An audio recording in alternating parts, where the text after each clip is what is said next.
After hearing all offseason how the Detroit Lions felt that they had mastered the intricacies of Joe Lombardi's offense and how they were going to play faster, 2 third-quarter turnovers by quarterback Matthew Stafford and surrendering a total of 23 second-half points to complete the collapse out west, told a completely different story from the bill of goods we were being sold. So I went searching for answers on Tuesday when I chatted with Mike Payton, a Detroit Lions editor for SideLion.com, as we dove into what went horribly wrong for the Lions on Sunday.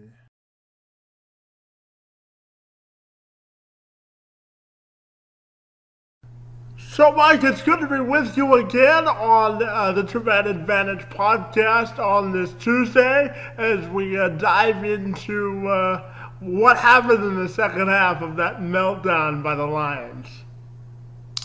It's good to be here.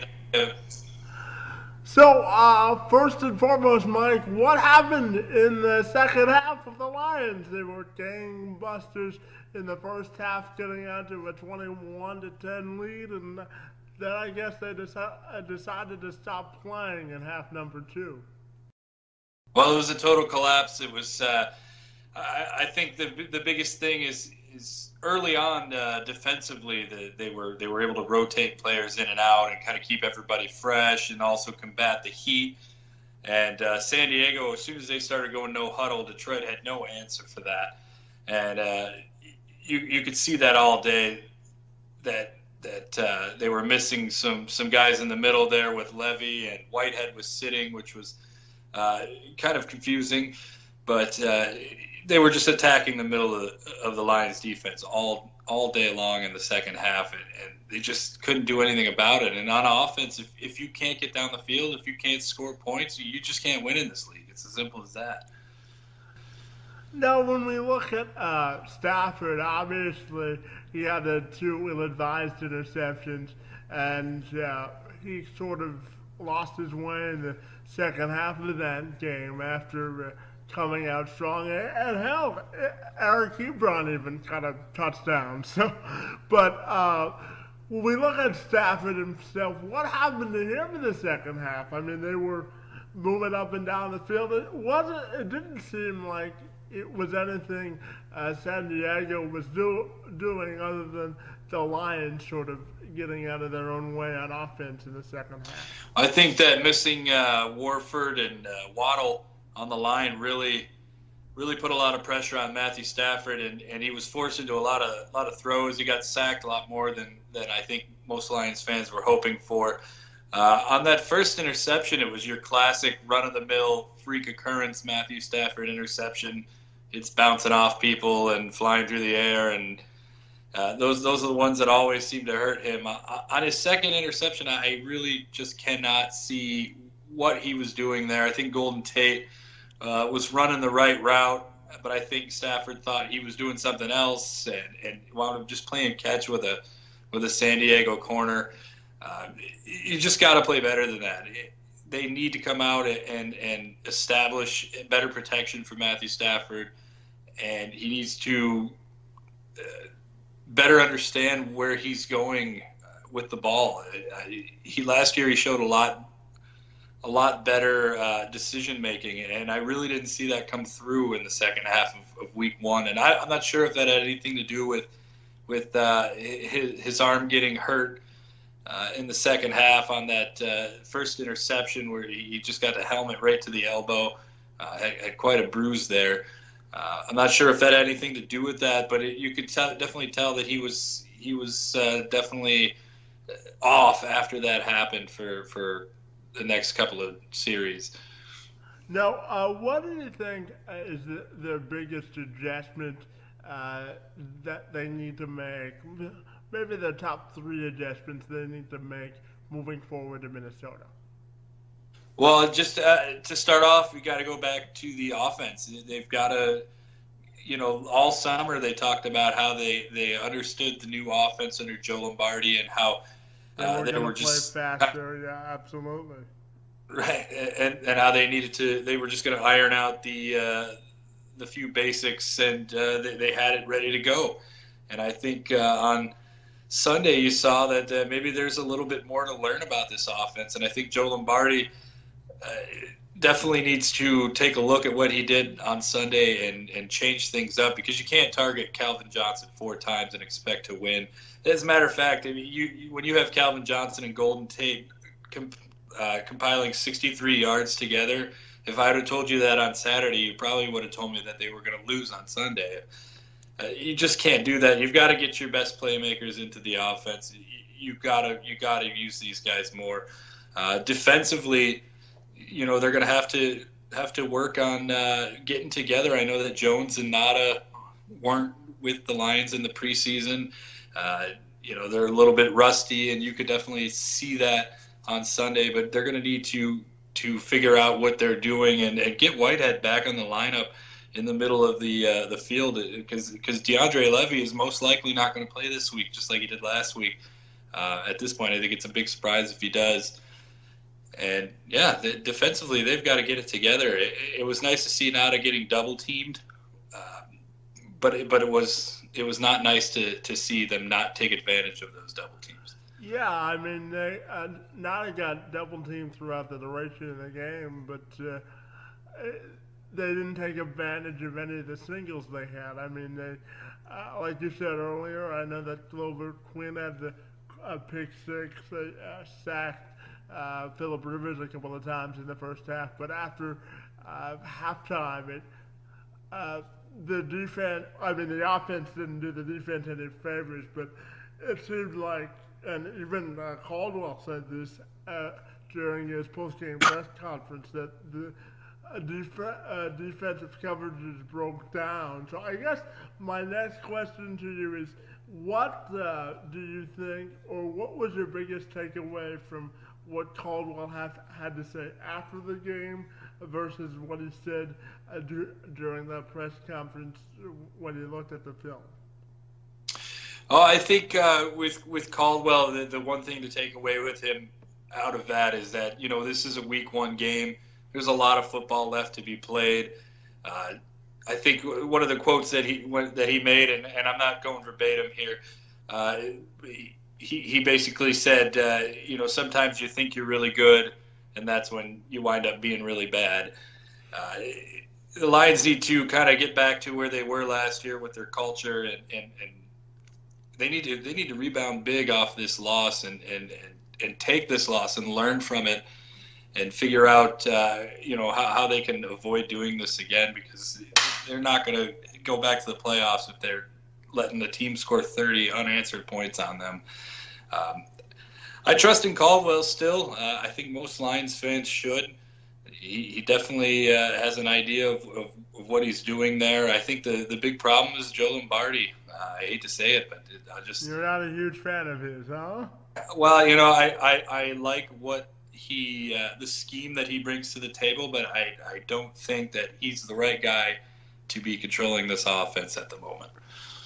So when we look at the Vikings, when we scout them, obviously Adrian Peterson's back, and then picked up Mike Wallace, and they had a top 10 defense a year ago.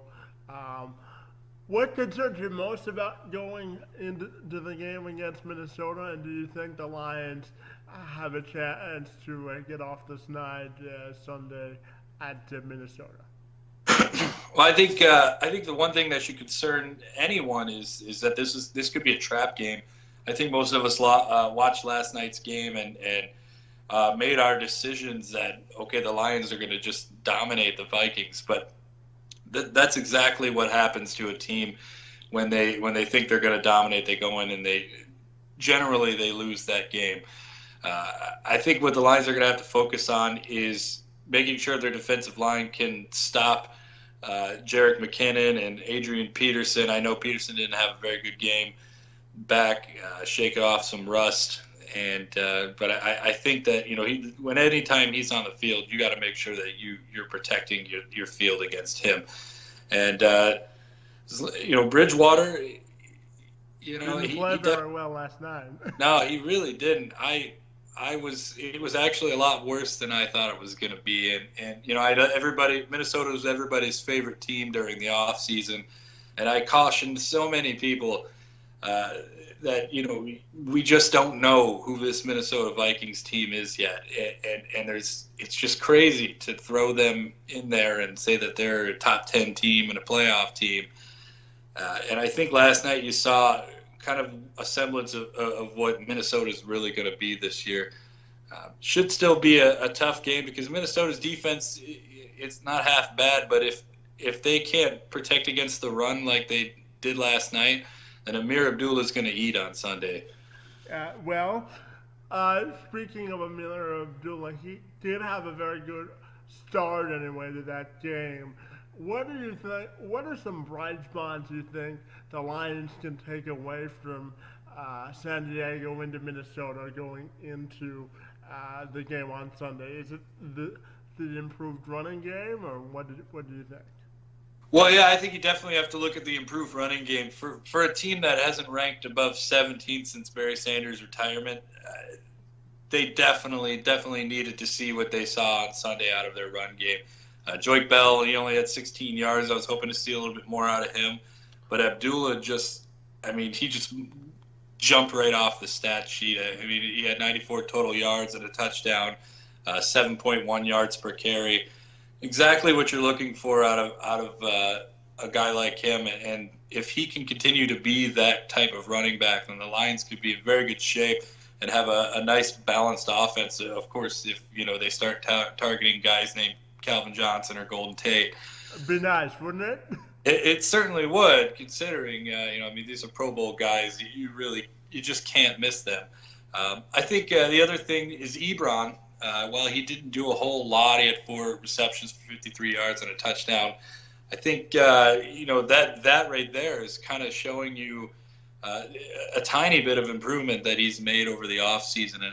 And I think that's what Lions fans can pretty much expect from Ebron this year is kind of 53 to 100 yards.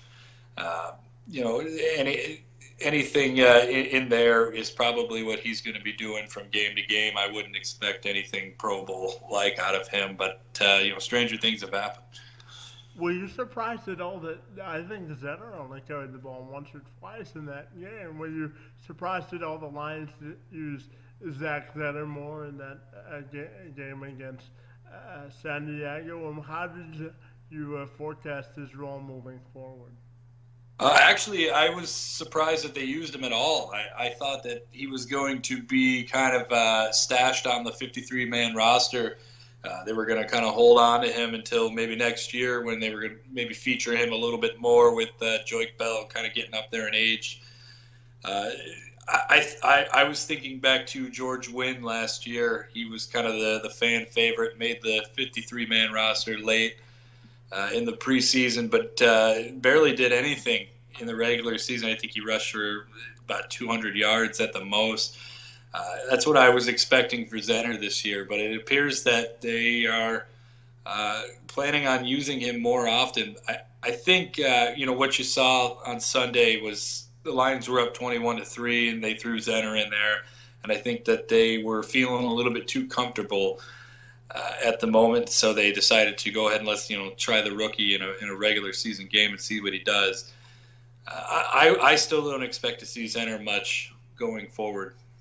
Were you surprised? Oh, let me phrase it this way. What were your thoughts on the Lions using Golden Tate on special teams to return kicks? Do you like that move? Do you think it'll be something that'll continue throughout the rest of the season? Or what did you think of their overall special teams effort on Sunday? Well, I think overall the special teams looked, as far as the return game goes, looked better than it's looked in a while. The thing about the special teams is it's all about getting that field position for your offense. If you can't get them, somewhere good, then that can kill an entire drive. And Abdullah definitely looked great in the kick returns. Golden Tate returning punts. That is, I'm not sure. I would like to see that all year long. I think maybe they switch that up in week 2 and maybe go with T.J. Jones back there instead. He showed a lot of flair in the return game during the preseason. But I think you're just risking your number 2 receiver anytime you put him out there on the punt return squad. And generally, when a tackle gets made on a kick return, it's usually a pretty vicious tackle. I mean, you're talking about 2 guys running directly at each other. Do you really want your number 2 guy there to take that hit? Now, are we looking? I'm under the impression if the Lions don't win this game, they may not win a game this month. I thought that if they were going to win a game this month, it was going to be the San Diego game. But looking at the way Minnesota played last night and considering the Lions' next 2 opponents, how do you think the schedule will shake out for them, and do you think they'll win a game in September? Yeah, I still think that they're going to go 2-2 down the stretch. I've got them taking this game against Minnesota, and I've even got them taking next week against Denver. Denver's offense just, did not look anything like what it did last year in week 1. And Seattle obviously is going to be a really tough game. I don't think that the Lions are going to be able to go in and take on the Seahawks and the 12th man and walk out of there with a win in prime time. I mean, everything in the world is stacked up against them on that Monday night game.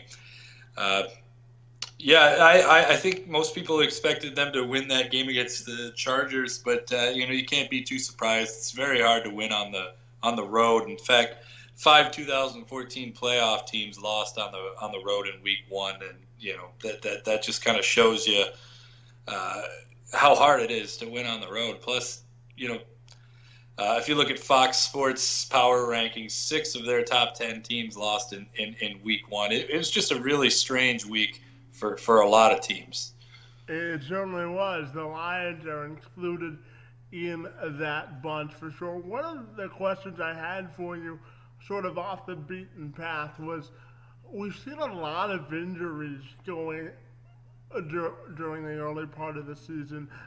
Terrell Suggs is now out for the season after tearing his Achilles, and Jordy Nelson is out. So do you think the lack of practices in training camp is contributing to the rash of injuries early?